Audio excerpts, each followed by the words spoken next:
Hello everyone, welcome to Telugu One Academy and to APPSC Group 2 Mains Polity MCQ series discussion. ఈరోజు సెషన్లో parliamentary system and federal system topics మీద ఎంసీక్యూస్ని చూద్దాము. డిస్కషన్లోకి వెళ్లే ముందు ఒక చిన్న రిక్వెస్ట్, టెలిగ్రామ్ గ్రూప్లో జాయిన్ అవ్వండి, టోన్ అకాడమీ. అదేవిధంగా మా ఛానల్కి కూడా సబ్స్క్రైబ్ చేసుకోండి, మా వీడియోస్ని మిస్ అవ్వకుండా చూడగలుగుతారు. అదేవిధంగా మా కంటెంట్ కనుక మీకు నచ్చినట్లయితే మీ ఫ్రెండ్స్తో షేర్ చేయండి. ఇది ఒక ఫ్రీ ఇనిషియేటివ్ అండి. తెలుగు వన్ అకాడమీ వారు ఎవరైతే రూరల్ ఏరియాస్ నుంచి ప్రిపేర్ అవుతున్నారో, కోచింగ్ సెంటర్స్ని అఫోర్డ్ చేయలేరో వారికి క్వాలిటీ కంటెంట్ని అందించాలన్న ఉద్దేశంతో ఇనిషియేటివ్స్ని తీసుకురావడం జరిగింది. మీ ఫ్రెండ్స్తో వీడియోస్ని షేర్ చేయండి so that we can do more videos.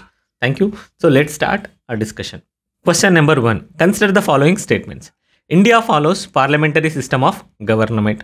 Statement number 2. In parliamentary system, there is complete separation of powers between legislature, executive and judiciary. Right, క్వశ్చన్లో ఏమడుగుతున్నారో పార్లమెంటరీ సిస్టమ్ గురించి అడగడం జరుగుతుంది. Right, India follows parliamentary system of government. Correct, India అనేది parliamentary సిస్టమ్ని follow అవుతూ ఉంటుంది. అది west minister model నుండి తీసుకురావడం జరిగింది. It is like UK model నుండి తీసుకురావడం జరిగింది. రైట్, సో పార్లమెంటరీ సిస్టమ్ అనగానే మనం యూకే మోడల్ని మోడల్గా తీసుకుంటాము. ప్రెసిడెన్షియల్ సిస్టమ్కి దేని గురించి మాట్లాడతాం? ప్రెసిడెన్షియల్ సిస్టమ్ అనగానే యూఎస్ఏని ఒక రోల్ మోడల్ లాగా చూడడం అనేది జరుగుతూ ఉంటుంది. ఇక్కడ ఏముంటుంది? పార్లమెంటరీ సిస్టమ్ యొక్క మెయిన్ ఫీచర్ ఏంటి? పార్లమెంటరీ సిస్టంలో మెయిన్ ఫీచర్ వచ్చేసి government is responsible to the parliament. Government is responsible to the parliament. ఇక్కడ రెస్పాన్సిబిలిటీ అంటే ఏంటి? అకౌంటబిలిటీ అనేది ఉంటుంది. Executive is responsible to the legislature. Executive అంటే కౌన్సిల్ ఆఫ్ మినిస్టర్ రావడం జరుగుతుంది. లెజిస్లేచర్ అంటే పార్లమెంట్కి రావడం అనేది జరుగుతూ ఉంటుంది. So council of ministers including prime minister is collectively responsible to the Lok Sabha. లోక్సభకి కౌన్సిల్ ఆఫ్ మినిస్టర్ అనేది రెస్పాన్సిబుల్గా ఉండడం అనేది జరుగుతూ ఉంటుంది. దీన్ని ఏ ఆర్టికల్ ద్వారా గవర్న్ చేస్తారు? Article 75. To be precise, article 75 of 3 says that council of ministers including prime minister is collectively responsible to the Lok Sabha అని చెప్పడం జరుగుతూ ఉంటుంది. గుర్తుపెట్టుకోండి, ఆర్టికల్ 75 అనేది కలెక్టివ్ రెస్పాన్సిబిలిటీ గురించి చెప్తూ ఉంటుంది. రైట్, సో అదేవిధంగా ఎప్పుడైనా కూడా లోక్సభలో నో కాన్ఫిడెన్స్ మోషన్ పాస్ అయినట్లయితే ఎంటైర్ గవర్నమెంట్ అనేది రిజైన్ చేయాల్సిన అవసరం అనేది ఉంటుంది. మనకు తెలుసు ఇన్స్టాన్సెస్ అనేది జరిగాయి. 1979లో మొరార్జీ దేశాయ్ గారి గవర్నమెంట్ అనేది కాన్ఫిడెన్స్ ఓట్ని లూజ్ అవుతూ ఉంటుంది లోక్సభలో. అయిపోయిన తర్వాత ఏం చేస్తారు? కంప్లీట్గా రిజైన్ చేయడమే జరుగుతుంది. అదేవిధంగా 1999లో అటల్ బిహారీ వాజ్పేయి గారి గవర్నమెంట్ కూడా ఒక్క ఓటుతోనే ఓడిపోతారు నో కాన్ఫిడెన్స్ మోషన్ని. అయినా కూడా వారు రిజైన్ చేయడం అనేది జరుగుతుంది. సో గవర్నమెంట్లో రన్ అవ్వాలంటే, గవర్నమెంట్లో ఉండాలి అని అంటే ఖచ్చితంగా వాళ్ళు లోక్సభలో మెజారిటీ అనేది ఉండాల్సిన అవసరం అనేది ఉంటుంది. దాన్నే మనం కాన్ఫిడెన్స్ అని పిలవడం జరుగుతూ ఉంటుంది. రైట్, సో ఇండియాలో వచ్చేసి పార్లమెంటరీ సిస్టమ్ ఆఫ్ గవర్నమెంట్ అనేది ఫాలో అవుతూ ఉన్నారు. సెకండ్ స్టేట్మెంట్లో ఏం చెప్తున్నారు? In parliamentary system there is a complete separation of powers between legislature, executive and judiciary అని చెప్పడం జరుగుతూ ఉంటుంది. కానీ ఇది రాంగ్ స్టేట్మెంట్. ప్రెసిడెన్షియల్ సిస్టంలో ఒక వాటర్ టైట్ కంపార్ట్మెంట్ లెవెల్ లాగా ఎగ్జాక్ట్లీ ఎగ్జిక్యూటివ్ అనేది కంప్లీట్ సపరేట్గా ఉంటుంది లెజిస్లేచర్లో. మనకు తెలుసు ఇండియాలో ఏ విధంగా ఫాలో అవుతారు? ఎవరైతే ఎమ్మెల్యేస్, ఎంపీస్ ఉన్నారో వారే మినిస్టర్గా ఫామ్ అవ్వడం జరుగుతూ ఉంటుంది. సో కంప్లీట్గా లెజిస్లేచర్ అనేది సపరేట్గా ఉండదు, ఎగ్జిక్యూటివ్ నుండి సపరేట్గా ఉండదు. ఎగ్జిక్యూటివ్ వచ్చేసి లెజిస్లేచర్ నుండే ఫామ్ చేయబడుతూ ఉంటారు. ఎంపీస్గా గెలిచిన వారే మళ్ళీ మనకి సెంట్రల్ మినిస్టర్స్గా ఉండడం అనేది జరుగుతూ ఉంటుంది. So there is no strict separation of powers. At least judiciary అనేది టు సమ్ ఎక్స్టెంట్ ఇండిపెండెంట్గా ఉంటుంది లెజిస్లేచర్ నుండి అండ్ ఎగ్జిక్యూటివ్ నుండి. అక్కడ కూడా జ్యుడిషియరీలో కూడా ఏవైతే అడ్మినిస్ట్రేటివ్ ఫంక్షన్స్ ఉన్నాయో వారిని అపాయింట్మెంట్ చేయడం అనేది, ఎగ్జిక్యూటివ్ అపాయింట్మెంట్ అనేది చేయడం జరుగుతూ ఉంటుంది. కంప్లీట్గా సపరేషన్ ఆఫ్ పవర్స్ అని అంటూ ఇండియాలో లేదు. కంప్లీట్ సపరేషన్ ఆఫ్ పవర్స్ అనేది ఇండియాలో లేదు. So statement number 2 is wrong. So answer వచ్చేసి only a statement, only 1 is correct. Second క్వశ్చన్లో ఏం చెప్తున్నారు? Consider the following statements on the forms of government. In presidential system, executive and legislatures are put into water tight compartment. Prime minister is executive head of the state in the parliamentary system. Statement number 3. In presidential systems, executives are the members of the legislative body and are responsible to it. So statement number 1.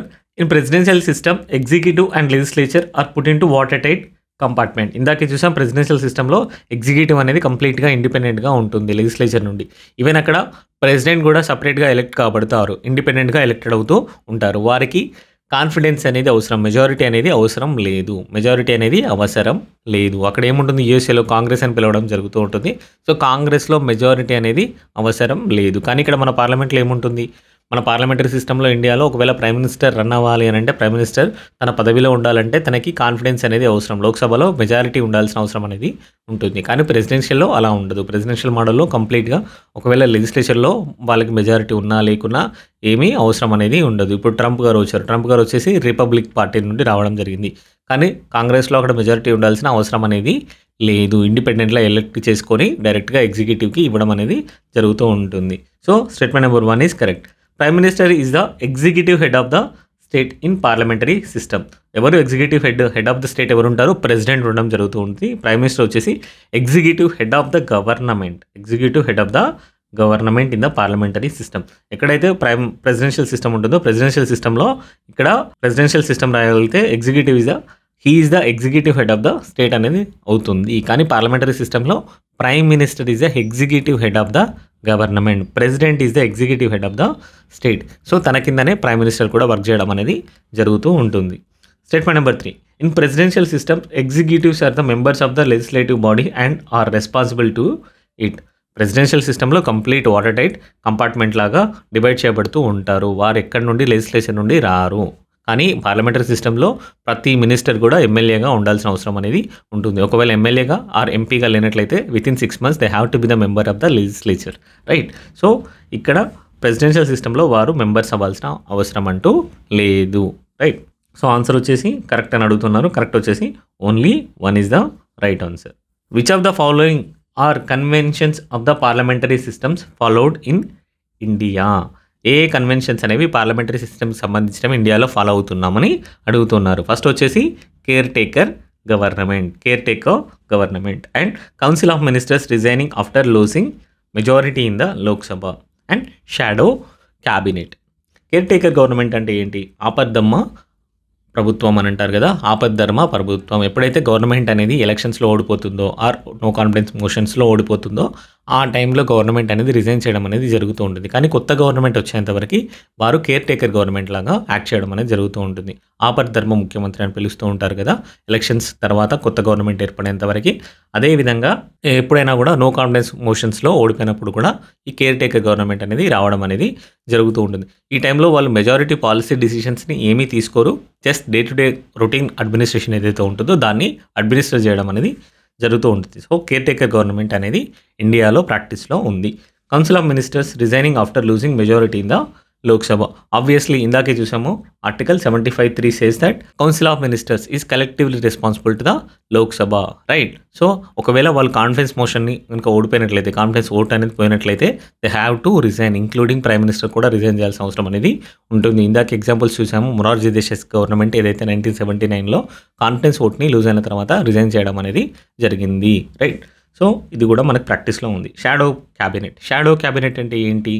ఎవరైతే opposition party members ఉంటారో వారు ruling పార్టీలో ప్రతి మినిస్టర్స్కి ఒక 1-to-1 mapping చేసుకుంటూ ఉంటారు. వాళ్ళ MPs, opposition MPs అనేవారు ప్రతి ఒక్క మినిస్ట్రీని ట్రాకింగ్ చేయడం అనేది జరుగుతూ ఉంటుంది, రైట్. సో దీన్ని ఎవరు అపాయింట్ చేస్తారు? లీడర్ ఆఫ్ అపోజిషన్ ఎవరైతే ఉంటారో షాడో మినిస్టర్ అని పిలవడం జరుగుతుంది. వారిని ప్రతి ఒక్కరికి అపాయింట్మెంట్ చేయడం అనేది జరుగుతుంది. అపోజిషన్ లీడర్ అనేవారు ప్రతి ఒక్క మినిస్ట్రీకి ఒక్కొక్క పర్సన్ని ఇన్ఛార్జ్గా ఇవ్వడం అనేది జరుగుతూ ఉంటుంది. వారినే షాడో మినిస్టర్స్ అని అనడం జరుగుతుంది. ఎందుకోసం ఇది చేస్తారంటే స్పెషలైజేషన్ అనేది డెవలప్ అవుతూ ఉంటుంది.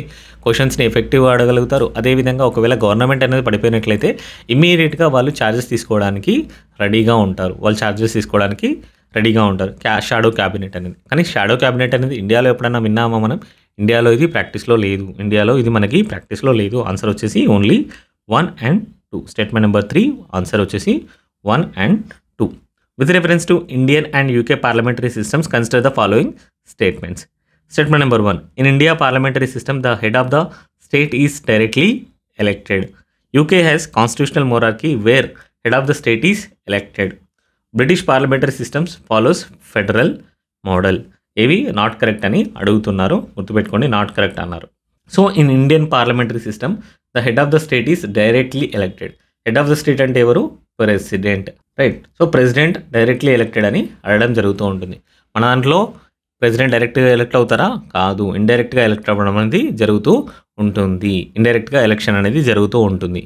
మనం ఫస్ట్ ఎంపీస్ని ఎమ్మెల్యేస్ని ఎన్నుకుంటాము. ఆ ఎంపీస్ ఎమ్మెల్యేస్ కలిసి ప్రెసిడెంట్ ఎన్నుకోవడం అనేది జరుగుతూ ఉంటుంది. సో ప్రెసిడెంట్ కోసం సపరేట్ ఎలక్టోరల్ కాలేజ్ అనేది ఎస్టాబ్లిష్ చేయడం జరుగుతూ ఉంటుంది. సో ఎవరైతే ఎలక్టెడ్ ఎంపీస్ ఉన్నారో from Lok Sabha and Rajya Sabha. Nominated ఎంపీస్ని రాజ్యసభ నుండి కన్సిడర్ చేయరు. Only elected MPs and elected MPs from Lok Sabha and Rajya Sabha they participate in the election. అదేవిధంగా వీరితో పాటు ఎవరైతే ఎలక్టెడ్ ఎమ్మెల్యేస్ ఉన్నారో స్టేట్ అసెంబ్లీస్ నుంచి వారు కూడా పార్టిసిపేట్ చేయడం అనేది జరుగుతూ ఉంటుంది. సో డైరెక్ట్ ఎలక్షన్స్ అనేది ఎంపీస్కి ఎమ్మెల్యేస్కి జరుగుతుంది, కానీ ప్రెసిడెంట్కి జరగదు. రైట్. మనం రీసెంట్గా చూసాం ద్రౌపది ముర్ము గారు ఎవరైతే మన 15th ప్రెసిడెంట్ ఉన్నారో 2022లో ఇండైరెక్ట్ ఎలక్షన్ ద్వారానే ఎన్నుకోబడ్డారు. రైట్. సో ఇక్కడ ఇండైరెక్ట్ అనేది ఉంటుంది. స్టేట్మెంట్ అనేది రాంగ్. సెకండ్ వచ్చేసి UK has constitutional monarchy wear the head of the state is elected అని అంటున్నారు. కాన్స్టిట్యూషనల్ మొనార్కీ అంటే ఏంటి? మొనార్కీ అంటే కింగ్. కాన్స్టిట్యూషనల్ మొనార్కీ అంటే ఏంటి మరి మీనింగ్? ఎక్కడైతే వారి పవర్స్ అనేవి కాన్స్టిట్యూషన్ ద్వారా లిమిట్ చేయబడుతూ ఉంటాయి. సో కాన్స్టిట్యూషన్ అనేది మొనార్కీని యాక్సెప్ట్ చేస్తూ ఉంటుంది, కానీ వారి యొక్క పవర్స్ అనేవి రిస్ట్రిక్టెడ్గా ఉంటాయి. వారి యొక్క పవర్స్ కూడా కాన్స్టిట్యూషన్లో మెన్షన్ చేసిన దాని ప్రకారమే నడుచుకోవాల్సిన అవసరం అనేది ఉంటుంది. పాతకాలంలో లాగా కింగ్స్ అండ్ క్వీన్స్ ఏం చేసేవారు? వారి యొక్క విమ్స్ అండ్ ఫ్యాన్సీస్కి తగినట్లుగా చేసేవారు, వారికి ఇష్టం ఉన్నట్టు యాక్ట్ చేసేవారు. కానీ ఇక్కడ కాన్స్టిట్యూషనల్ మొనార్కీ ఉంటుంది, కానీ వారికి పవర్స్ అనేవి కాన్స్టిట్యూషన్ ద్వారానే కట్టెలు చేయబడుతూ ఉంటాయి, కాన్స్టిట్యూషన్ ద్వారానే డిఫైన్ చేయబడుతూ ఉంటాయి.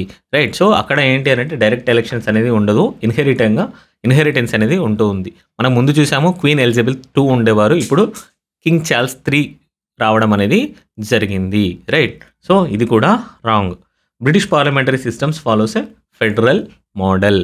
సో ఇది కూడా రాంగ్. బ్రిటిష్ ఏం ఫాలో అవుతుంది? యూనిటరీ సిస్టమ్ని ఫాలో అవుతూ ఉంటుంది. యూనిటరీ సిస్టమ్లో ఏముంటుంది? సెంట్రల్ గవర్నమెంట్కి అల్టిమేట్ పవర్స్ అనేవి ఉండడం జరుగుతూ ఉంటుంది. So it holds the supreme power and power అనేది కంప్లీట్గా సెంట్రలైజ్ అవుతూ ఉంటుంది.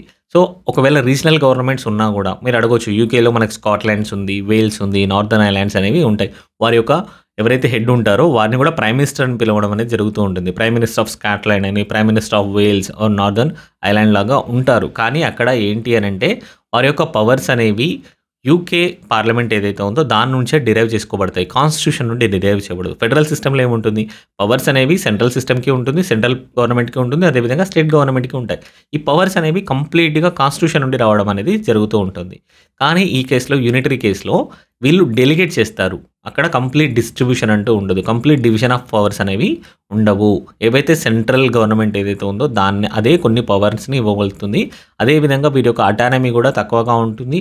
ఎప్పుడు కావాలన్నా కూడా ఆ పవర్స్ని తీసుకునే ఛాన్స్ అనేది కూడా ఉంటుంది. So they can change the powers of the regional government at their own whims and fancies. Right. ఎప్పుడైనా కాన్స్టిట్యూషన్లో మెన్షన్ చేయబడి ఉండవు.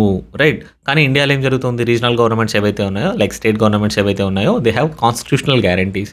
అన్లైక్ ఓన్లీ ఎక్సెప్షనల్ సర్కమ్స్టాన్సెస్లో, ఎమర్జెన్సీ వచ్చినప్పుడు మాత్రమే ఇదర్ 352 ఆర్ 356 కింద మాత్రమే పవర్స్ అనేవి మాడిఫై అయ్యే అవకాశం ఉంది. అదర్వైజ్ ఏంటి, రెండు అటానమస్ బాడీగా ఫంక్షన్ అవుతూ ఉంటాయి. సెంట్రల్ గవర్నమెంట్ అనేది కంప్లీట్గా దాని డొమైన్లో వర్క్ చేస్తూ ఉంటుంది, స్టేట్ గవర్నమెంట్ అనేది కంప్లీట్గా దాని డొమైన్స్ అనేది వర్క్ చేస్తూ ఉంటుంది.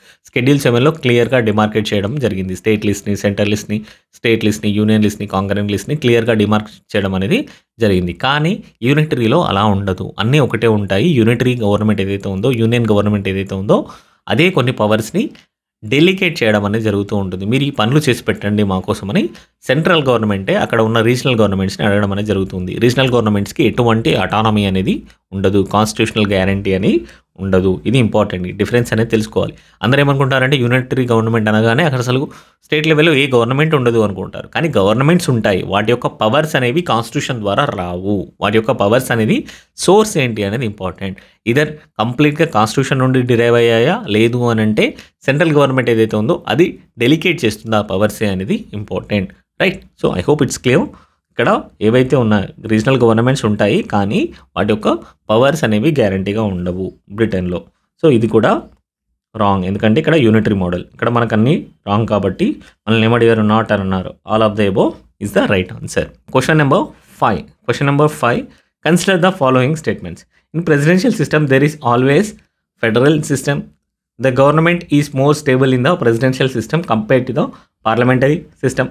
In parliamentary system, the government must resign if it doesn't enjoy the confidence of the parliament. Right. So ఇక్కడ మనల్ని ఏమడుతున్నారో ప్రెసిడెన్షియల్ సిస్టమ్ గురించి అడగడం జరుగుతూ ఉంటుంది. ప్రెసిడెన్షియల్ సిస్టమ్ అంటే ఏంటి? ఎక్కడైతే ఎగ్జిక్యూటివ్ అనేది కంప్లీట్గా లెజిస్లేచర్ నుండి సపరేట్గా ఉంటుందో దాన్ని ప్రెసిడెన్షియల్ సిస్టమ్ అనేది అడగడం జరుగుతుంది. ప్రెసిడెంట్ డైరెక్ట్గా పీపుల్తోనే ఎలక్ట్ అవ్వబడుతూ ఉంటారు. సో వారు వచ్చేసి నో కాన్ఫిడెన్స్ మోషన్ ద్వారా తీసేయలేరు. రైట్. మీరు అనొచ్చు ఇంపీచ్మెంట్ అనే ప్రాసెస్ వస్తుంది కదా సార్ అని. Impeachment process is completely different from the no confidence motion, right. So no confidence motion అనేది గవర్నమెంట్ మీద ట్రస్ట్ మీద ఉంటుంది. ఇంపీచ్మెంట్ అనేది దాని యొక్క బేసిస్ అనేవి వేరేగా ఉండడం జరుగుతూ ఉంటుంది. అది కాంప్లెక్స్ ప్రొసీజర్ కూడా. సో ఇక్కడ ఇంపీచ్మెంట్ ప్రొసీజర్ అనేది different from the no confidence motion. అది కూడా క్లారిటీగా గుర్తుపెట్టుకోండి. అందరూ ఏమనుకుంటారంటే ప్రెసిడెంట్ అనేవారు తీసేయబడతారు అని అంటారు, కానీ ఇంపీచ్మెంట్ మోషన్ అనేది నో కాన్ఫిడెన్స్ మోషన్కి ఈక్వివాలెంట్ అనేది కాదు. ప్రెసిడెన్షియల్ సిస్టమ్ ఏ కంట్రీస్లో ఉంది?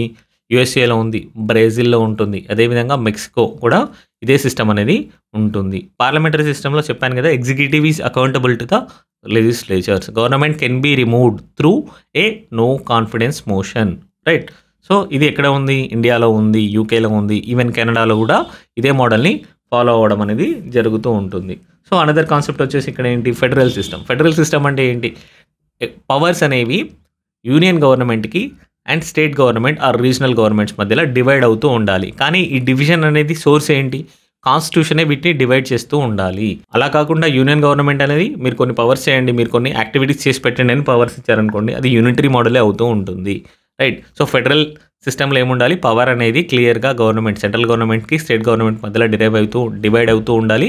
ఈ డివైడ్ అనేది క్లియర్గా కాన్స్టిట్యూషన్ నుండి రావాల్సిన అవసరం అనేది ఉంటుంది. ఏ కంట్రీస్లో ఉంది ఈ విధంగా? యూఎస్ఏలో ఉంటుంది, ఇండియాలో ఉంటుంది, ఈవెన్ జర్మనీలో కూడా ఇదే విధంగా ఫాలో అవుతూ ఉండడం జరుగుతూ ఉంటుంది. So on the other hand అనేది ఏముంటుంది? యూనిటరీ సిస్టమ్ ఉంటుంది. యూనిటరీ సిస్టంలో ఏముంటుంది? ఇందాకే చెప్పుకున్నట్టు పవర్ అంతా సెంట్రల్ గవర్నమెంట్లో కాన్సన్ట్రేట్ అవుతూ ఉంటుంది. పవర్ అంతా సెంట్రల్ గవర్నమెంట్లో కాన్సన్ట్రేట్ అవుతూ ఉంటుంది. State governments or regional governments ఒకవేళ ఉన్నా కూడా అవి ఒక అడ్మినిస్ట్రేటివ్ యూనిట్స్గా మాత్రమే వర్క్ చేస్తూ ఉంటాయి. అవి ఒక delegated bodies of the central governments లాగా వర్క్ చేయడం అనేది జరుగుతుంది. అవి ఎక్కడ ఉన్నాయి? యూకేలో ఇదే మోడల్ ఉంది, ఈవెన్ ఫ్రాన్స్లో ఇదే మోడల్ ఉంటుంది, జపాన్లో కూడా ఇదే మోడల్ అనేది ఉంటూ ఉంటుంది, రైట్. సో ఇవి unitary system and federal system గురించి స్టేట్మెంట్స్ వైజ్గా ఒకసారి చూద్దాం.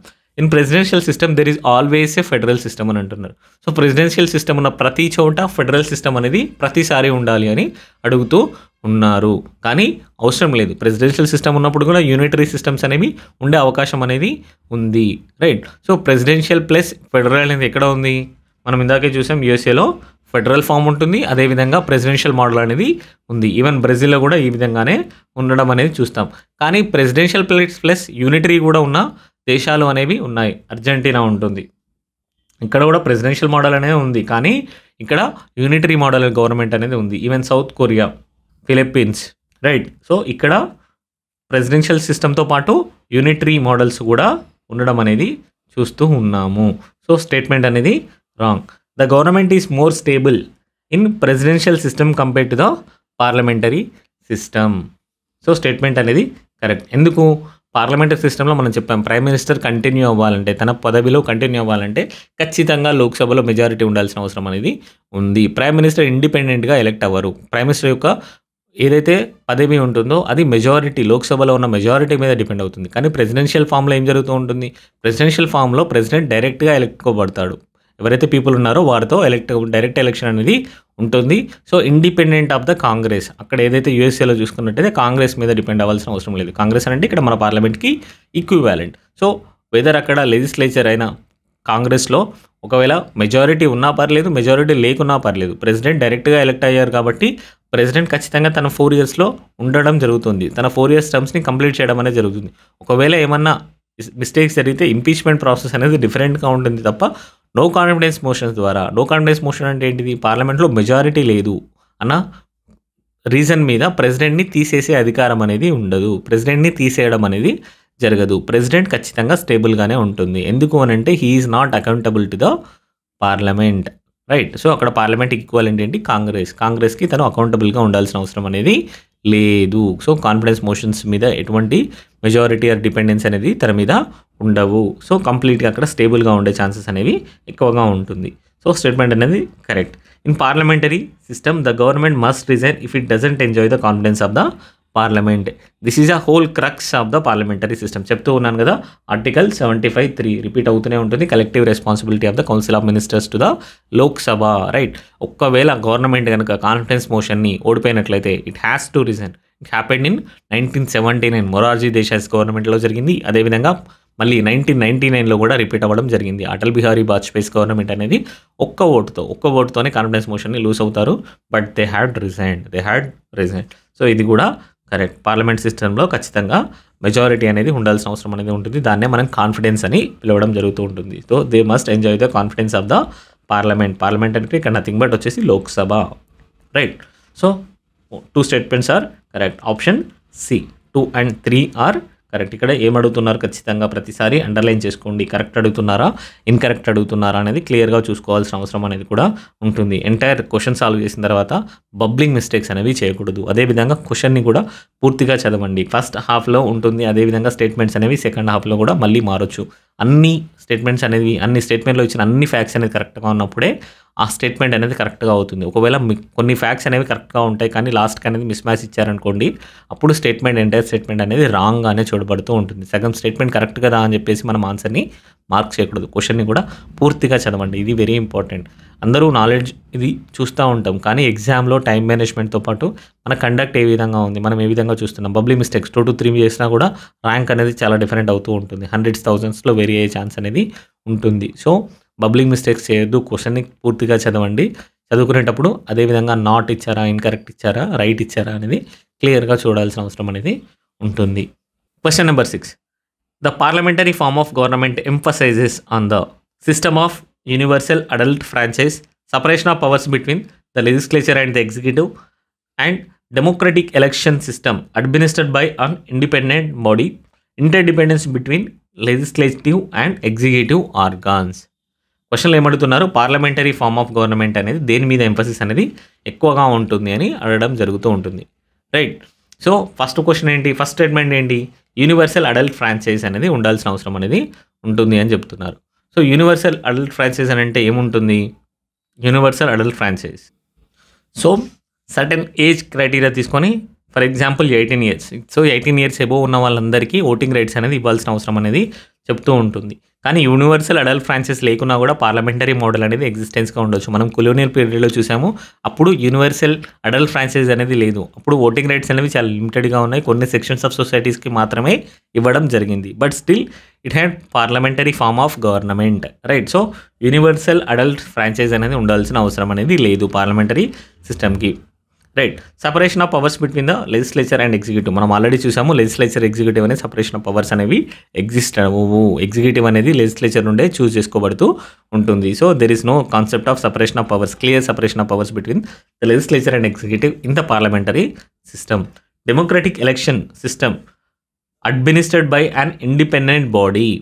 సో కంప్లీట్ ఎలక్టెడ్ మెంబర్సే ఉండాల్సిన అవసరం అనేది కూడా లేదు. నామినేటెడ్ మెంబర్స్తో కూడా పార్లమెంటరీ సిస్టమ్ అనేది రన్ అవ్వచ్చు. మనం కొలోనియల్ పీరియడ్లో ఇది కూడా చూసాము. కంప్లీట్గా ఎలక్టెడ్ అనే అవసరం లేదు. ఎలక్టెడ్ అని అంటే ఏమంటాం, డెమోక్రటిక్ అని పిలవడం జరుగుతూ ఉంటుంది. ఇక్కడ పార్లమెంటరీ ఫార్మ్ ఆఫ్ గవర్నమెంట్లో నామినేటెడ్ మెంబర్స్ కూడా మనకి గవర్నమెంట్ని రన్ చేయొచ్చు. పార్లమెంటరీ ఫార్మ్ ఆఫ్ గవర్నమెంట్ని రన్ చేసే అవకాశం అనేది ఉంటుంది. So it is also wrong. Interdependence between the legislature and the executive organ, ఇది పార్లమెంటరీ ఫీచర్ యొక్క ప్రైమరీ క్యారెక్టరిస్టిక్స్, రైట్. సో ఇది answer. Interdependence between the legislature and executive organs. Executive అనేవారు legislature నుండి డ్రా చేయబడుతూ ఉంటారు అండ్ వాళ్ళకి రెస్పాన్సిబుల్గా ఉండడం అనేది పార్లమెంటరీ ఫీచర్ యొక్క ముఖ్య ఉద్దేశం. That is a basic characteristics of the parliamentary form of government. So next question, in what ways does the Indian parliament exercise control over the administration మీద ఇండియన్ పార్లమెంట్ అనేది ఏ విధంగా కంట్రోల్ అనేది exercise చేస్తూ ఉంటుంది అని అనడం జరుగుతుంది. Through parliamentary committees, through consultative committee of various ministers, by making administration send periodic reports, by compelling the executive to issue writs. So answer వచ్చేసి పార్లమెంటరీ కమిటీస్ ద్వారా కంట్రోల్ చేయడం అనేది జరుగుతూ ఉంటుంది. Through parliamentary committees it controls the administration, the exercise of administration ఏదైతే జరుగుతూ ఉంటుందో దానిని కంట్రోల్ చేయడం అనేది పార్లమెంటరీ కమిటీస్ ద్వారా చేయడం జరుగుతుంది. పార్లమెంటే డైరెక్ట్గా చేయొచ్చు కదా అంటే పార్లమెంట్లో హ్యూమంగస్ టాస్క్ ఉంటుంది, చాలా లెజిస్లేటివ్ యాక్టివిటీస్ కూడా చాలా ఎక్కువగా ఉంటాయి. అకౌంటబిలిటీ అనేది one of the major task of the parliament. So దీనికోసం స్పెషలైజ్డ్ బాడీస్ని క్రియేట్ చేయడం జరుగుతూ ఉంటుంది, పార్లమెంటరీ కమిటీస్ని క్రియేట్ చేయడం అనేది జరుగుతూ ఉంటుంది. ఇంపార్టెంట్ పార్లమెంటరీ కమిటీస్ ఏమేమి ఉన్నాయి, పబ్లిక్ అకౌంట్ కమిటీ ఉంటుంది, అదేం చేస్తూ ఉంది, మనీ, పబ్లిక్ మనీ అనేది ఏ విధంగా స్పెండింగ్ అవుతూ ఉందని దాన్ని టెస్ట్ చేయడం జరుగుతూ ఉంటుంది. ఎస్టిమేట్స్ కమిటీ ఉంటుంది, అది బడ్జెట్ అలొకేషన్స్ అనేవి సరిగా జరిగాయా లేదా అనేది వాటి మీద డిస్కస్ చేయడం జరుగుతుంది. అదేవిధంగా కమిటీ ఆన్ పబ్లిక్ అండర్టేకింగ్స్ ఉంటుంది. పర్ఫార్మెన్స్ ఏదైతే ఉందో పబ్లిక్ సెక్టర్ కంపెనీస్ యొక్క పర్ఫార్మెన్స్ అనేది దాన్ని ఎవాల్యుయేట్ చేయడానికి కమిటీ ఆన్ పబ్లిక్ అండర్టేకింగ్స్ కూడా చూడడం జరుగుతుంది. వీటితో పాటు ఈవెన్ అడ్హాక్ కమిటీస్ కూడా ఉండడం అనేది జరుగుతుంది. స్పెసిఫిక్ పర్పస్ కోసం ఎస్టాబ్లిష్ చేసేసి ఆ పర్పస్ అనేది ఫుల్ఫిల్ అయిన తర్వాత వాటిని మళ్ళీ డిజాల్వ్ చేసే ఛాన్సెస్ అనేవి ఉంటాయి. సో పార్లమెంటరీ కమిటీస్ ద్వారా ఈ అడ్మినిస్ట్రేషన్ మీద ఓవర్వ్యూ అనేది ఉండడం జరుగుతూ ఉంటుంది. So parliamentary committees are integral part of the parliamentary system. Parliamentary సిస్టంలో ఇవి ఇంటిగ్రల్ పార్ట్గా ఉండడం అనేది జరుగుతుంది. గవర్నమెంట్ పాలసీస్ని, యాక్షన్స్ని కంప్లీట్గా స్క్రూటినైజ్ చేస్తాయి, ఈవెన్ ఎవాల్యుయేషన్లు చేస్తాయి. ఓవరాల్గా ఏదైతే అకౌంటబిలిటీని ఎన్ష్యూర్ చేయాల్సిన అవసరం ఉందో దానికి కూడా కంప్లీట్ యాక్టివిటీకి సపోర్ట్ చేయడం అనేది జరుగుతూ ఉంటుంది. రైట్, సో ఇది కరెక్ట్ త్రూ పార్లమెంటరీ సిస్టమ్. మిగిలిన ఎందుకు రాంగ్ అనేది కూడా ఒకసారి చూద్దాం. కన్సల్టేటివ్ కమిటీస్ ఏవైతే ఉన్నాయో అవి ఇన్ఫార్మల్ కమిటీస్. వేరియస్ మినిస్టర్స్ ఉన్నారు కదా, ఆ మినిస్టర్స్కి కన్సల్ట్ చేయడానికి మాత్రమే వీటిని ఎస్టాబ్లిష్ చేయడం అనేది జరుగుతూ ఉంటుంది. ఇవి ఒక అడ్వైజరీ బాడీస్గా మాత్రమే వర్క్ చేస్తూ ఉంటాయి. Right, so they do not exercise control over the executive, they act as advisory bodies. Right, ఇది అందుకే ఇది ఆన్సర్ కాదు. By making administration send periodic reports. Administration అనేది పీరియాడిక్గా రిపోర్ట్స్ అనేది ఇవ్వడం జరుగుతూ ఉంటుంది. కానీ రిపోర్ట్స్ అనేవి వాటి యొక్క పర్ఫార్మెన్స్ని తెలియజేయడం జరుగుతుంటుంది తప్ప ఇక్కడ డైరెక్ట్ కంట్రోల్ అనేది ఏమీ ఉండదు. డైరెక్ట్ కంట్రోల్ అంటూ ఏమీ ఉండదు. అదేవిధంగా పార్లమెంట్ అనేది ఎటువంటి కరెక్టివ్ యాక్షన్స్ని ఆ రిపోర్ట్ బేస్ మీద డైరెక్ట్గా తీసుకోలేదు. రైట్, సో రిపోర్ట్స్ అనేది రావడం జరుగుతుంది, కానీ ఏ మెకానిజం ద్వారా మళ్ళీ వాటిని క్వశ్చన్ చేస్తున్నాం అనేది ఉంటుంది. నార్మల్గా ఏం జరుగుతుంది, పీరియాడిక్ రిపోర్ట్స్ అనేవి సెండ్ చేస్తున్నాము, సరిపోయింది. అక్కడ అకౌంటబిలిటీ వచ్చిందా, రాలేదు. Right, so it is one of the part of ensuring the accountability, but it doesn't alone ensure the accountability of the executive to the parliament. So ఇది కూడా wrong. By compelling executive to issue writs. అసలు executive అనేది రిట్స్ని issue చేయగలుగుతుందా, లేదు. రిట్స్ని ఎవరు issue చేస్తారు, judiciary issue చేయడం అనేది జరుగుతుంది. హైకోర్టు ఇష్యూ చేస్తుంది, అదేవిధంగా సుప్రీంకోర్టు అనేది ఇష్యూ చేస్తుంది. ఆర్టికల్ 226 కింద, అదేవిధంగా ఆర్టికల్ 32 కింద ఇష్యూ చేయడం అనేది జరుగుతూ ఉంటుంది. Habeas corpus, mandamus, prohibition, certiorari and quo warranto ఈ రిట్స్ని ఇష్యూ చేయడం ద్వారా జ్యుడిషియరీ అనేది ఫండమెంటల్ రైట్స్ని ఎన్ఫోర్స్ చేయడం అనేది జరుగుతూ ఉంటుంది. హైకోర్ట్స్ వచ్చేసి normal legal rights, ordinary legal rights ఏవైతే ఉన్నాయో వాటిని కూడా ఎన్ష్యూర్ చేయడం అనేది జరుగుతూ ఉంటుంది. So parliament cannot do this one. So answer వచ్చేసి parliamentary committees. Next question, which of the following are matters on which parliament has the power to modify provisions of the constitution by a simple majority? ఏ topics మీద parliament అనేది simple మెజారిటీతో change చేయొచ్చు అని అడగడం జరుగుతూ ఉంటుంది. రైట్, సో ఇక్కడ మనల్ని ఏమడుగుతున్నారు, సింపుల్ మెజారిటీ గురించి అడుగుతున్నారు. సింపుల్ మెజారిటీ అంటే ఏం చెప్పాము, 50% of the members present and voting అనేవారు మాత్రమే కన్సిడర్ చేయబడతారు. టోటల్ మెంబర్షిప్ కూడా ఇక్కడ కన్సిడర్ చేయము. ఎవరైతే 50% of the members present and voting ద్వారా మాత్రమే చేంజ్ చేయొచ్చు, ఏ ప్రొవిజన్స్ని చేంజ్ చేయొచ్చు అని అడగడం జరుగుతూ ఉంది. సో ఫస్ట్ వన్ వచ్చేసి alteration of names, boundaries, areas of the states, appointment of additional judges, abolition of second chamber of state legislature, administration of scheduled areas. Right, so ఇక్కడ ఫస్ట్ స్టేట్మెంట్ వచ్చేసి alteration of names, boundaries and areas of the states. మనకు తెలుసు article 3 అనేది allow చేస్తూ ఉంటుంది. Article 3 అనేది allow చేస్తూ ఉంటుంది. సింపుల్ మెజారిటీ ద్వారానే పాస్ చేస్తాము. ఈ సింపుల్ మెజారిటీ ద్వారా ఏదైతే చేంజ్ చేస్తామో దాన్ని కాన్స్టిట్యూషనల్ అమెండ్మెంట్గా పరిగణించాము. కాన్స్టిట్యూషనల్ అమెండ్మెంట్ అంటే ఇక్కడ రావాలి ఆర్టికల్ 368 కింద special majority plus states ratification, అది హాఫ్ స్టేట్స్ అనేవి రాటిఫై చేయాల్సిన అవసరం అనేది ఉంటుంది. కానీ ఇక్కడ ఆర్టికల్ 3 అనేది డైరెక్ట్గా పార్లమెంట్ని ఆథరైజ్ చేస్తుంది.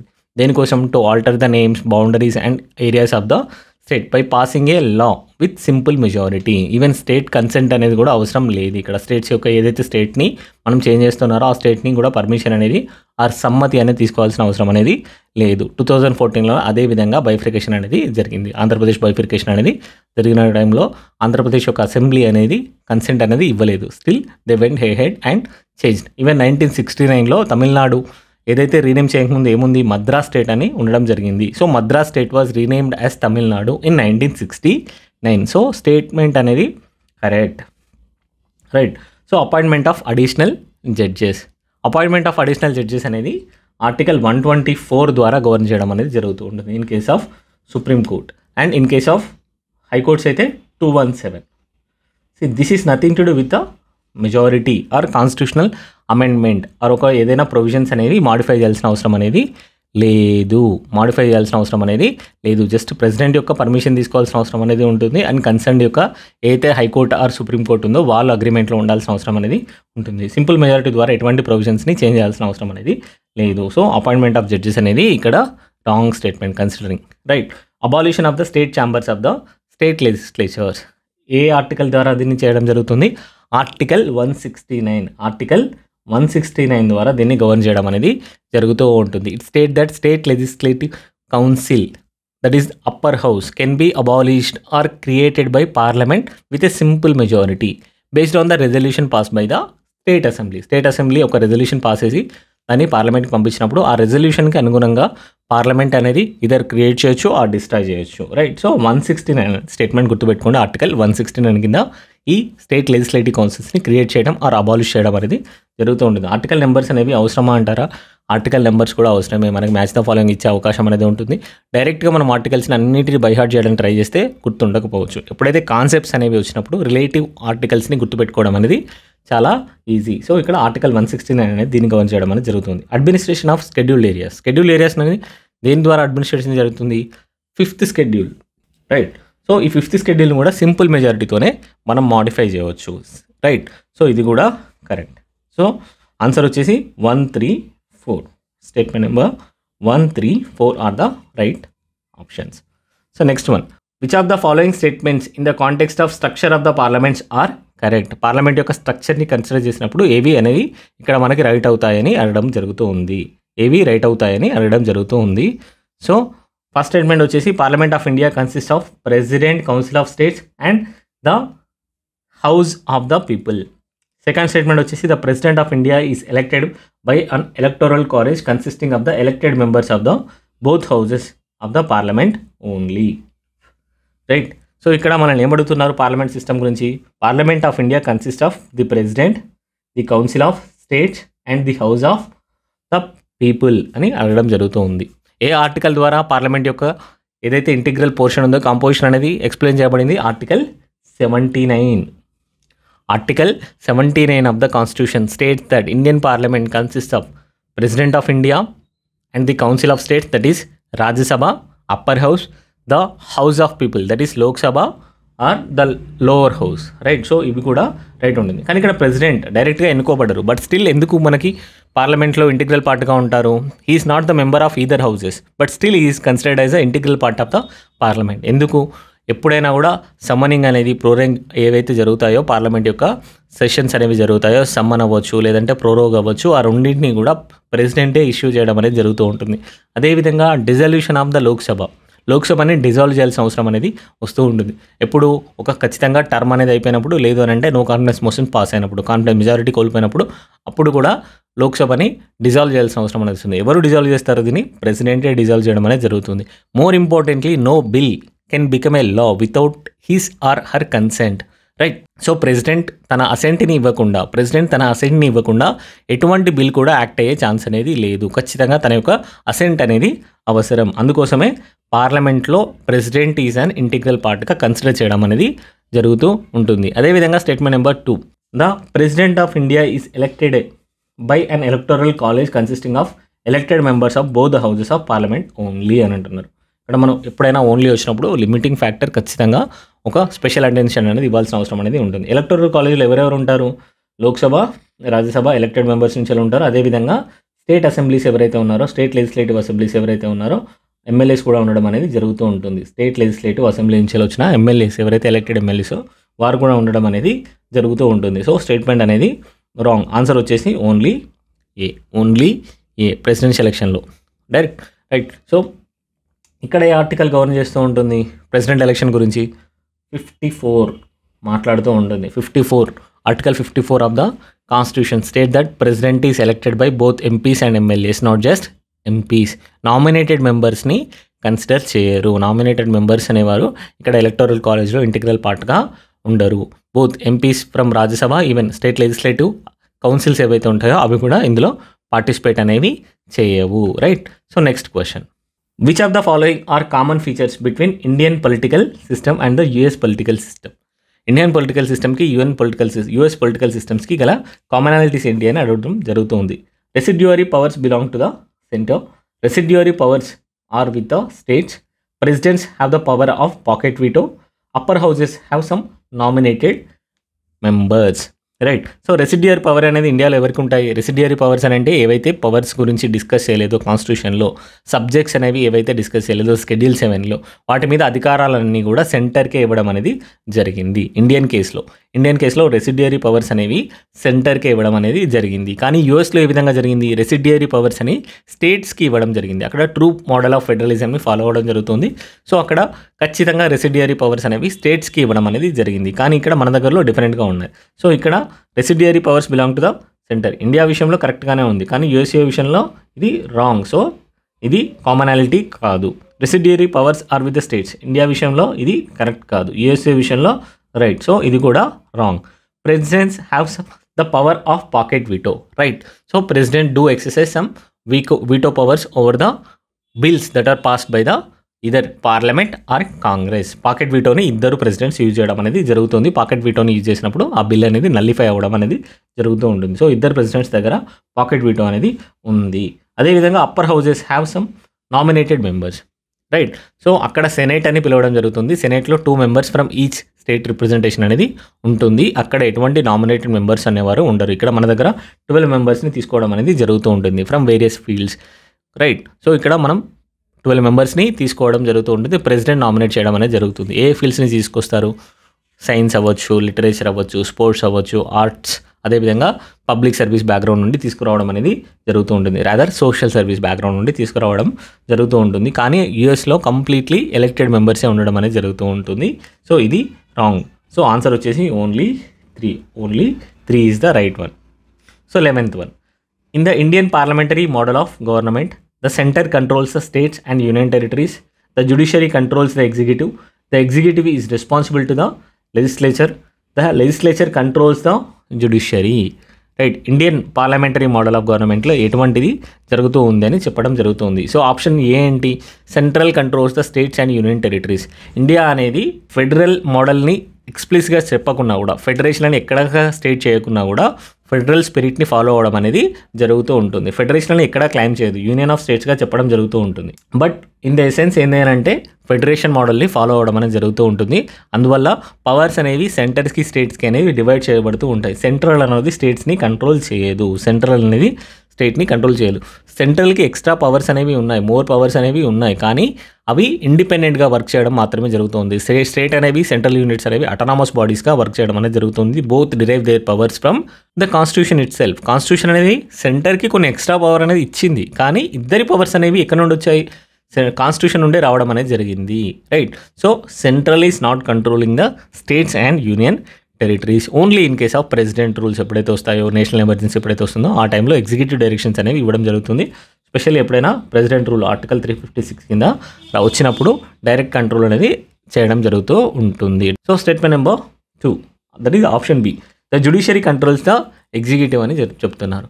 The judiciary ensures that executive functions are within the domains of constitution, within the limits of constitution, but it does not control the executive. Right. So judiciary ఏం చేస్తుంది? ఏవైతే ఎగ్జిక్యూటివ్ ఫంక్షన్స్ చేస్తుందో అవి కాన్స్టిట్యూషన్స్కి లోబడి చేస్తున్నారా లేదా అని మాత్రమే చూడడం అనేది జరుగుతూ ఉంటుంది.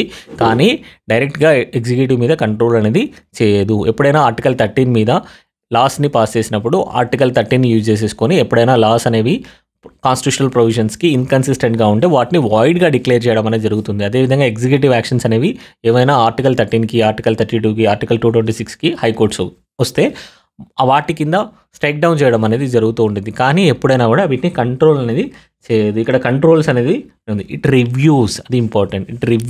It has the power to review the actions of the executive. Right. So ఇది కూడా wrong. The executive is responsible to the legislatures. Right. So పదే చెప్తున్నాం, పార్లమెంటరీ ఫీచర్ అంటేనే ఇది. ఎగ్జాక్ట్లీ ఏంటి? మళ్ళీ ఆర్టికల్ నెంబర్ 75 of 3 అని చెప్తూ ఉంటుంది. The council of ministers, that is executive, is collectively responsible to the Lok Sabha. Right. So లెజిస్లేచర్కి రెస్పాన్సిబుల్గా ఉండడం అనేది అవసరమని చెప్తూ ఉంటుంది. ఎప్పుడైనా గవర్నమెంట్ అనేది నో కాన్ఫిడెన్స్ మోషన్స్లో పవర్ని, తన ఒక మెజారిటీని కనుక ప్రూవ్ చేసుకున్నట్లయితే, when it losses the confidence vote in the Lok Sabha, it has to resign. So answer వచ్చేసి ఇదే. లాస్ట్ వన్ కూడా చూద్దాం. The legislature controls the judiciary. Legislature అనేది జ్యుడిషియరీని కంట్రోల్ చేయదు, ఇండిపెండెంట్గా వర్క్ చేస్తూ ఉంటాయి. లెజిస్లేచర్ అనేది లాస్ని చేస్తూ ఉంటుంది, జ్యుడిషియరీ అనేది వాటిని రివ్యూ చేయడం ఆర్ ఎన్ఫోర్స్ చేయడం అనేది జరుగుతూ ఉంటుంది. So judiciary is independent. Article 50 అదే చెప్తుంది. ఈవెన్ ఆర్టికల్ 124 టు ఆర్టికల్ 147 కూడా ఇదే విషయాన్ని మన కేటగిరికల్గా ఎస్టాబ్లిష్ చేయడం అనేది జరుగుతూ ఉంటుంది. రైట్. ఎప్పుడైనా లెజిస్లేచర్ అనేది ఎగ్జిక్యూటివ్ మనం జ్యుడిషియరీని కంట్రోల్ చేయడానికి ట్రై చేసినప్పుడు జ్యుడిషియరీ అనేది తన పవర్ని అసర్ట్ చేసుకోవడం జరుగుతూ ఉంటుంది. ఎన్జేఎస్సీ యాక్ట్ని కూడా అన్కాన్స్టిట్యూషనల్ ఇండిపెండెన్స్ని వైలేట్ చేస్తుంది, జ్యుడిషియరీ ఇండిపెండెన్స్ని వైలేట్ చేస్తుందని దాన్ని స్ట్రైక్ డౌన్ చేయడం కూడా జరిగింది. So legislature does not control the judiciary. The executive is responsible to the legislature. That is the right answer. So next question. Which of the following are not federal features of the Indian constitution? So ఏది federal feature కాదు అని చెప్పడం జరుగుతూ ఉంటుంది. So India అనేది pure federal ఫామ్గా ఉండదు, అది గుర్తుపెట్టుకోవాలి. ఇండియాలో ఉన్నది క్వాసీ ఫెడరల్ ఫామ్ అనేది ఉంటుంది. సో మీనింగ్ ఏంటి అని అంటే బోత్ ఫెడరల్ ఫీచర్స్ ఉంటాయి, కొన్ని యూనిటరీ ఫీచర్స్ అనేవి కూడా ఉండడం జరుగుతూ ఉంటుంది. ఇక్కడ మనం అడుగుతున్నప్పుడు the features of Indian constitution, the federal features of the Indian constitution. Federal feature అని డైరెక్ట్గా అడగట్లేదు. ఫెడరల్ ఫీచర్ ఏంటి? స్టేట్స్కి కొన్ని అటానమీ ఉండడం జరుగుతుంది, స్టేట్కి సపరేట్ కాన్స్టిట్యూషన్ అనేది ఉంటుంది. కానీ ఇండియాలో ఉందా లేదా అనేది ఇంపార్టెంట్. క్వశ్చన్ని కంప్లీట్గా చదివినప్పుడు మాత్రమే అర్థమవుతుంది. సో ఫెడరల్ ఫీచర్స్ అన్నప్పుడు ఫెడరల్ ఫీచర్స్ అనేది మనం డైరెక్ట్గా టిక్ చేయకూడదు. Federal feature that are present in India అని అడగడం జరుగుతూ ఉంటుంది. దాన్ని మనం చూడాల్సిన అవసరం అనేది ఉంటుంది. సో ఫస్ట్ స్టేట్మెంట్ ఏంటి? The constitution is written and not easily amendable. Second statement equal representation of all states in Rajya Sabha. Statement number 3 the state governments derive authority from the centre. First one వచ్చేసి the constitution is written not easily amendable. Statement is correct. The constitution is written. Constitution constituent assembly అనేది దీన్ని తయారు చేయడం అనేది జరిగింది. సో అది అనేది కీ ఫీచర్. ఎప్పుడైనా ఫెడరల్ సిస్టంలో రిటెన్ కాన్స్టిట్యూషన్ అనేది చాలా కీ ఫీచర్. ఎందుకు అని అంటే ఫెడరల్ సిస్టంలో కాన్స్టిట్యూషన్ నుండే పవర్స్ అనేవి డిరైవ్ అవుతూ ఉంటాయి. రిటెన్ ఫామ్లో ఉన్నప్పుడు దాన్ని అమెండ్మెంట్ చేయడం అనేది అంత ఈజీగా కాదు. ఇక్కడ మన ఇండియన్ కేసులో కూడా నాట్ ఈజీలీ అమెండబుల్. కొన్ని ఆర్టికల్ మొత్తంలో ఆర్టికల్ 368 ఏం చెప్తూ ఉంటుంది? స్పెషల్ మెజారిటీ కింద ఫండమెంటల్ రైట్స్ అండ్ డిపిఎస్పీస్ని అండ్ రిమైనింగ్ ప్రొవిజన్స్ని అమెండ్ చేయొచ్చు అని చెప్తుంది. అదేవిధంగా special majority plus states ratification ఏదైతే అవసరం ఉందో ఫెడరల్ ఫీచర్స్ని ఏం చేంజ్ చేయాలన్నా కూడా ఇది రావాలి అని అవసరం అనేది ఉంటుంది. సో ఇక్కడ కాన్స్టిట్యూషన్ అనేది రిటర్న్గా ఉన్నప్పుడు ఫెడరల్ ఫీచర్స్ ఏవైతే ఉన్నాయో వాటిని ఈజీగా అమెండ్మెంట్ చేసే అవకాశం అనేది ఉండదు. సో ఫెడరల్ ఫీచర్స్ అనేవి అంత ఈజీగా అమెండ్మెంట్ చేయడం అనేది కుదరదు. ఏవైతే ఫెడరల్ ఫీచర్స్ ఇక్కడ మనం మాట్లాడుతున్నది కూడా రిటర్న్ ఫామ్లో ఫెడరల్ ఫీచర్స్ గురించి. సో ఫెడరల్ ఫీచర్స్ అనేవి అంత ఈజీగా అమెండబిలిటీ అవ్వవు. స్పెషల్ మెజారిటీ అవసరం, ప్లస్ స్టేట్స్ యొక్క రాటిఫికేషన్ కూడా అవసరం. At least half of the states ఏవైతే ఉన్నాయో అవి రాటిఫికేషన్ చేయాల్సిన అవసరం అనేది ఉంటుంది. వాటి యొక్క కన్సెంట్ అనేది ఇవ్వాల్సిన అవసరం అనేది ఉంటుంది. సో రిటర్న్గా ఉంటుంది, నాట్ ఈజీలీ అమెండబుల్. స్టేట్మెంట్ అనేది correct. Equal representation of all states in the Rajya Sabha అని అంటున్నారు. ఉందా? అది లేదు. ఈక్వల్ రిప్రజెంటేషన్ అనేది లేదు. యూఎస్లో ఉంది. అక్కడ యూఎస్లో ఏదైతే సెనెట్ ఉందో ప్రతి స్టేట్ నుండి 2 క్యాండిడేట్స్ వెళ్ళడం జరుగుతుంది. ఓవరాల్గా 100 మెంబర్షిప్ ఉంటుంది. ప్రతి స్టేట్ నుండి 2 వెళ్ళడం అనేది జరుగుతుంది. కానీ మనకు అన్ఈక్వల్ రిప్రజెంటేషన్ అనేది ఉంటుంది. Representation is based on the population size బట్టి మనకి రిప్రజెంటేషన్ అనేది ఉండడం జరుగుతూ ఉంటుంది. అందుకే లార్జెస్ట్ స్టేట్స్ ఏవైతే మన యూపీ లాంటి స్టేట్స్ ఉన్నాయో అక్కడ ఎక్కువ మంది రాజ్యసభకి ఎన్నిక అవ్వడం జరుగుతూ ఉంటుంది. 31 మెంబర్స్ అనేవారు ఉండడం జరిగింది. మనకి ఏపీ నుండి ఎంతమంది ఉన్నారు? ఏపీ నుండి 11 మెంబర్స్ ఉండడం జరిగింది. అదేవిధంగా తెలంగాణ నుండి 7 మెంబర్స్ ఉన్నారు. Right. So it is based on the population size. Equal representation అంటూ లేదు. అదేవిధంగా state governments derive their power from the centre అని అంటున్నారు. రైటా? రాంగ్. ఫెడరల్ ఫీచర్లోనే చెప్తున్నాను కదా. ఫెడరల్ ఫీచర్లో అంటే ఏంటి? They derive their powers independently from the constitution నుండే డైరెక్ట్గా వాటి యొక్క పవర్స్ అనేది డిరైవ్ చేయడం అనేది జరుగుతూ ఉంటుంది. They do not derive their power from the centre. Both are autonomous in nature. Only in case of president రూల్లో ఉన్నప్పుడు మాత్రమే స్టేట్ గవర్నమెంట్ని సెంట్రల్ గవర్నమెంట్ కంట్రోల్ చేయడం అనేది మనం చూస్తూ ఉంటాం. అదర్వైజ్ కంప్లీట్గా ఇండిపెండెంట్గా వర్క్ అవ్వడం జరుగుతూ ఉంటుంది. ఇది కూడా ఫెడరల్ ఫీచర్ అనేది కాదు. ఇండియాలో ఉన్న ఫెడరల్ ఫీచర్ అనేది కాదు. ఇక్కడ ఏమడుగుతున్నారు? నాట్ అన్నారు కాబట్టి ఏంటి? నాట్ వచ్చేసి 2 and 3. So statement number 3 is correct. Statement number that is answer number 3C is correct. Next question. Indian federal structure is inspired by which model of the countries given below? Which model of the countries given below? USA, Canada, Switzerland, South Africa. So Indian federal structure అనేది ఏ countries నుంచి derive చేయబడింది? ఎక్కడ నుండి ఏ country నుంచి inspiration తీసుకున్నారు అని చెప్పడం జరుగుతుంది.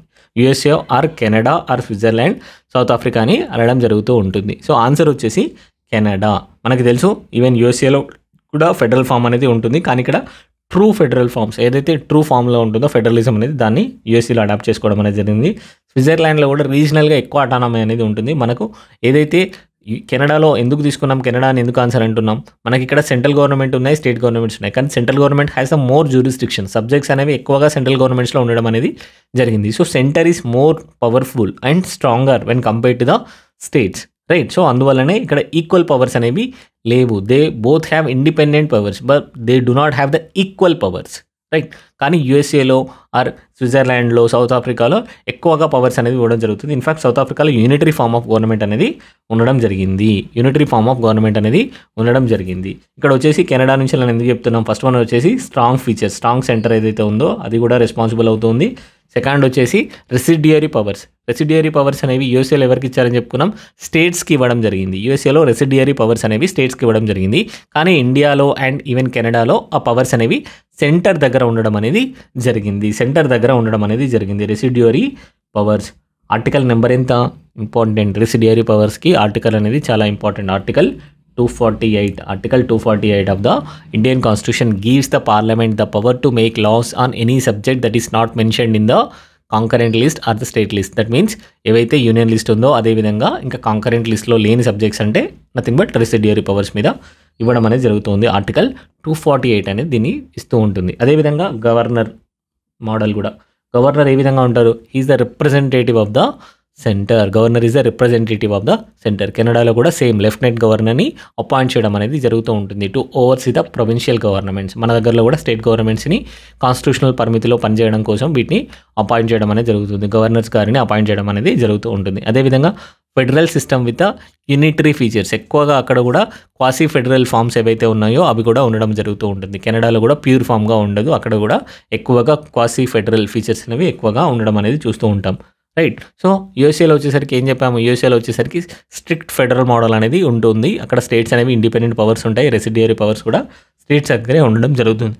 సో స్విట్జర్లాండ్లో చాలా ఎక్కువగా డీసెంట్రలిజం అనేది ఉంటుంది, డీసెంట్రలైజేషన్ అనేది ఎక్కువగా ఉంటుంది, డీసెంట్రలైజేషన్ ఫెడరల్ సిస్టమ్ అనేది ఉంటుంది. అక్కడ స్టేట్స్ని మనం క్యాంటాన్స్ అని పిలవడం జరుగుతుంది. క్యాంటాన్స్కి స్ట్రాంగ్ అటానమీ ఉంటుంది, రైట్. సౌత్ ఆఫ్రికాలో యాక్చువల్లీ యూనిటరీ సిస్టమ్ అనేది ఉంటుంది, కానీ ఎక్కువగా డీసెంట్రలైజేషన్ కూడా ఉంటుంది. సో ఆ డీసెంట్రలైజేషన్ అనేది యూనియన్ గవర్నమెంట్ ఇవ్వడం జరుగుతుంది, కాన్స్టిట్యూషన్ నుండి డిరైవ్ చేసుకోరు. సో అందువల్ల సౌత్ ఆఫ్రికా కూడా రాంగ్ ఆన్సర్ వచ్చేసి Canada is the right answer.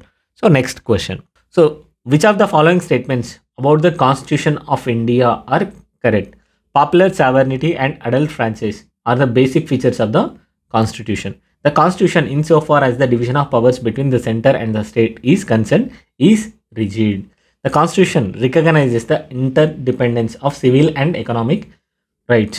The Constitution mentions the direct control by the people, such as referendum, initiative, and recall. So ఏవి correct అని అడగడం జరుగుతుంది, కరెక్ట్ ఆన్సర్స్ని అడగడం జరుగుతుంది. సో పాపులర్ సావర్నిటీ అనేది ఉంటుంది. మనం ఏవైతే డైరెక్ట్గా ఎలక్షన్స్లో పాల్గొన్న తర్వాత రిప్రజెంటేటివ్స్ని ఎన్నుకోవడం జరుగుతుంది. ఆ రిప్రజెంటేటివ్స్ మన తరపున డిసిషన్స్ అనేది తీసుకోవడం జరుగుతుంది. కానీ అల్టిమేట్ పవర్ అనేది ఎవరి దగ్గర ఉంటుంది, పీపుల్ దగ్గరే ఉండడం అనేది జరుగుతుంది. సో పాపులర్ సావర్నిటీ అనేది ఈవెన్ ప్రియాంబుల్లో కూడా వి ద పీపుల్ ఆఫ్ ఇండియాతో స్టార్ట్ చేయడం జరుగుతుంది. సో ఎంటైర్ కాన్స్టిట్యూషన్కి ఒక సోర్స్ ఏంటి అని అంటే పీపుల్నే సోర్స్గా చూపించడం అనేది జరుగుతూ ఉంటుంది. అదేవిధంగా executive is accountable to the parliament for its actions, right. So parliament అంటే ఇక్కడ ఎవరు, representative of the peoples. So ఇండైరెక్ట్గా పీపుల్కి అందరూ అకౌంటబుల్గా ఉంటారు. ఎగ్జిక్యూటివ్ అనేది పీపుల్కి అకౌంటబుల్గా ఉంటుంది. సో పాపులర్ సావర్నిటీ అనేది ఇండియాలో ఫాలో అవుతుంది. అడల్ట్ ఫ్రాంచైజ్ అనేది కూడా ఉంది. ఎవరైతే 18 years ఎబోవ్ ఉంటారో వారందరికీ ఓటింగ్ రైట్స్ అనేది ఇవ్వడం జరుగుతూ ఉంటుంది. ఆర్టికల్ నెంబర్ వచ్చేసి ఆర్టికల్ నెంబర్ 326 ద్వారా ఇది చూడడం జరుగుతుంది, రైట్. సో ప్రియాంబుల్ కూడా మెన్షన్ చేయడం జరిగింది. The constitution in so far as the division of powers between the centre and the states is concern, it is rigid, right. So ఈ topics గురించి ఏది డిస్కస్ చేస్తుంది, article 245 to article 255 divides the powers between centres and states, right. So union list, state list, concurrent list, ఈ లిస్ట్ని ఎలాబరేటెడ్గా Schedule 7లో కూడా mention చేయడం అనేది జరిగింది. Any amendment affecting the centre state relations requires a special majority plus ratification by at least half of the states under article 368. So federal ఫీచర్స్ని ఏ విధంగా మార్పు చేసినా కూడా ఖచ్చితంగా స్పెషల్ మెజారిటీ ఉండాలి అండ్ స్టేట్స్ యొక్క ఆమోదం అనేది అవసరం. అక్కడ అంటే at least half of the states అనేది అవసరం. రీసెంట్గా GST అమెండ్మెంట్ అనేది తీసుకురావడం జరిగింది, 101 కాన్స్టిట్యూషనల్ అమెండ్మెంట్ యాక్ట్. సో దానికి ఏదైతే టాక్సేషన్ సిస్టమ్ ఉందో ఆ టాక్సేషన్ సిస్టమ్ని మాడిఫై చేయడం అనేది జరిగింది. సో ఫెడరల్ ఫీచర్స్లో టాక్సేషన్ కూడా ఒక ఇంపార్టెంట్ ప్రిన్సిపల్స్. దాన్ని మాడిఫై చేస్తున్నప్పుడు స్టేట్స్ యొక్క రాటిఫికేషన్ని కూడా తీసుకోవడం అనేది జరిగింది. So statement number 2 is also correct. The constitution recognises the inter dependence of economic and civil rights. Civil rights అంటే ఫండమెంటల్ రైట్స్ రావడం జరుగుతుంది. ఎకనామిక్ రైట్స్ అని అంటే డిపిఎస్పీస్ నుంచి మెన్షన్ చేయడం అనేది జరుగుతుంది. ఇక్కడ మనం చూసాం రైట్ టు ఎడ్యుకేషన్ అనేది 21A రావడం జరుగుతుంది. అదే ఎకనామిక్ రైట్స్లో భాగంగా కూడా రావడం జరిగింది. ఆర్టికల్ 45లో కూడా ఎడ్యుకేషన్ రిలేటెడ్ గురించి మెన్షన్ చేయడం అనేది జరిగింది. అదేవిధంగా ఇక్కడ రైట్ టు లైఫ్ అనే దాంట్లో రైట్ టు వర్క్ అనేది తీసుకున్నారు. ఎంజీ నరేగాలో కూడా మెన్షన్ చేయడం అనేది జరిగింది. రైట్ టు లైవ్లీహుడ్ అనేది మనకు సివిల్ రైట్స్లో రావడం జరుగుతుంది. రైట్ టు వర్క్ అనేది ఎకనామిక్ రైట్స్లో రావడం అనేది జరుగుతుంది. So there is a inter dependence between the economic and civil rights. So ఇది కూడా రైట్. కానీ మనకు రిఫరెండమ్, ఇనిషియేటివ్స్ అండ్ రీకాల్ అనేది డైరెక్ట్ డెమోక్రసీలో పార్ట్గా ఉండడం జరుగుతుంది. మనం ఇండైరెక్ట్ డెమోక్రసీ, రిప్రజెంటేటివ్ డెమోక్రసీని తీసుకోవడం అనేది జరిగింది. ఎక్కడైతే మనం రిప్రజెంటేటివ్ తీసుకుంటాం ఆ రిప్రజెంటేటివ్ మన తరపున డిసిషన్స్ అనేవి తీసుకోవడం జరుగుతుంది. కానీ స్విట్జర్లాండ్ లాంటి కంట్రీలో డైరెక్ట్గా పీపులే డిసిషన్ మేకింగ్లో పాల్గొనడం అనేది జరుగుతుంది. Referendum, initiatives and recall process ద్వారా పీపుల్ డైరెక్ట్గా డెమోక్రసీ ద్వారా పార్టిసిపేషన్ డిసిషన్స్లో భాగంగా ఉంటారు. రైట్. సో ఇది మన దగ్గర లేదు. సో ఆన్సర్ వచ్చేసి 1, 2, 3. So option D is the right answer. So question number 15. Which of the following federal principles are not found in the Indian federation? Indian ఫెడరేషన్లో ఏ ఫెడరల్ ప్రిన్సిపల్స్ అనేవి లేవు అని అడగడం జరుగుతూ ఉంది. సో ఇండియా అనేది చెప్తూ ఉన్నాను, ఇండియాలో క్వాసీ ఫెడరల్ సిస్టమ్ అనేది ఉంటుంది. బోత్ ఫెడరల్ ఫీచర్స్ ఉంటాయి, యూనిటరీ ఫీచర్స్ అనేవి ఉంటాయి. ఇండియాలో ఉన్న ఫెడరల్ ఫీచర్స్ మాత్రమే మనం ఇక్కడ ఐడెంటిఫై చేయాలి. ఓవరాల్ ఫెడరల్ ఫీచర్స్ అనేవి కాదు. Bifurcation of the judiciary between federal and the state governments. Equality of representation of the states in the upper house of the federal legislature. The union cannot be destroyed by any state seceding from the union at its will. The federal government can redraw the map of Indian Union by forming new states. See, first one ఏమడుతున్నారు? Bifurcation of the judiciary between federal and the state government. Right. ఇది ఉందా? మన లేదు. ఇండియాలో integrated judiciary సిస్టమ్ని follow అవ్వడం అనేది జరుగుతూ ఉంటుంది. ఏవైతే ట్రూ ఫెడరల్ సిస్టమ్స్ ఉన్నాయో, ఎగ్జాంపుల్ లైక్ యూఎస్ఏలో ఉన్నాయో, అక్కడ ఫెడరల్ కోడ్స్ అనేవి ఉంటాయి, అదేవిధంగా స్టేట్ కోడ్స్ అనేవి ఉంటాయి. ఫెడరల్ కోడ్స్ అనేవి ఫెడరల్ లాస్ని ఎన్ఫోర్స్ చేయడం జరుగుతూ ఉంటుంది, రివ్యూ చేయడం, ఇంటర్ప్రిట్ చేయడం, ఎన్ఫోర్స్ చేయడం అనేది జరుగుతుంది. ఇక్కడ మాత్రం స్టేట్ గవర్నమెంట్స్ ఏవైతే ఉన్నాయో, స్టేట్ కోడ్స్ ఏవైతే ఉన్నాయో అవి వచ్చేసి స్టేట్ లాస్ని రివ్యూ చేయడం, ఎన్ఫోర్స్ చేయడం, ఇంటర్ప్రిట్ చేయడం అనేది జరుగుతూ ఉంటుంది. కానీ ఇండియాలో judiciary is integrated, not bifurcated. Right. Supreme court అనేది అల్టిమేట్ అథారిటీగా, హైయెస్ట్ అథారిటీగా ఉంటుంది. హైకోర్ట్స్ అనేవి స్టేట్ అండ్ సెంట్రల్ లెవెల్స్ని కూడా, సెంట్రల్ లాస్ని కూడా ఇంటర్ప్రిట్ చేయడం అనేది జరుగుతూ ఉంటుంది. ఆర్టికల్ 124 అనేది సుప్రీం కోర్ట్ గురించి డిస్కస్ చేస్తుంది. అదేవిధంగా ఆర్టికల్ 214 వచ్చేసి హైకోర్ట్స్ యొక్క పవర్స్ గురించి డిస్కస్ చేస్తూ ఉంటుంది. But there are no separate state courts and federal courts like that are existed in the యూఎస్ఏలో ఉన్నట్టు మన దగ్గర బైఫర్కేషన్ అంటూ లేదు. ఇంటిగ్రేటెడ్ జ్యుడిషియరీ అనేది ఉంది. రైట్. సో ఇది ఒక ఫెడరల్ ఫీచర్ అనేది కూడా కాదు. మన ఇండియాలో ఉన్నది అది యూనిటరీ ఫీచర్గా పరిగణింపబడుతుంది. ఇంటిగ్రేటెడ్ జ్యుడిషియరీ ఎక్కడున్నా కూడా అది యూనిటరీ ఫీచర్గా పరిగణింపబడుతూ ఉంటుంది. సో ఇది లేదు.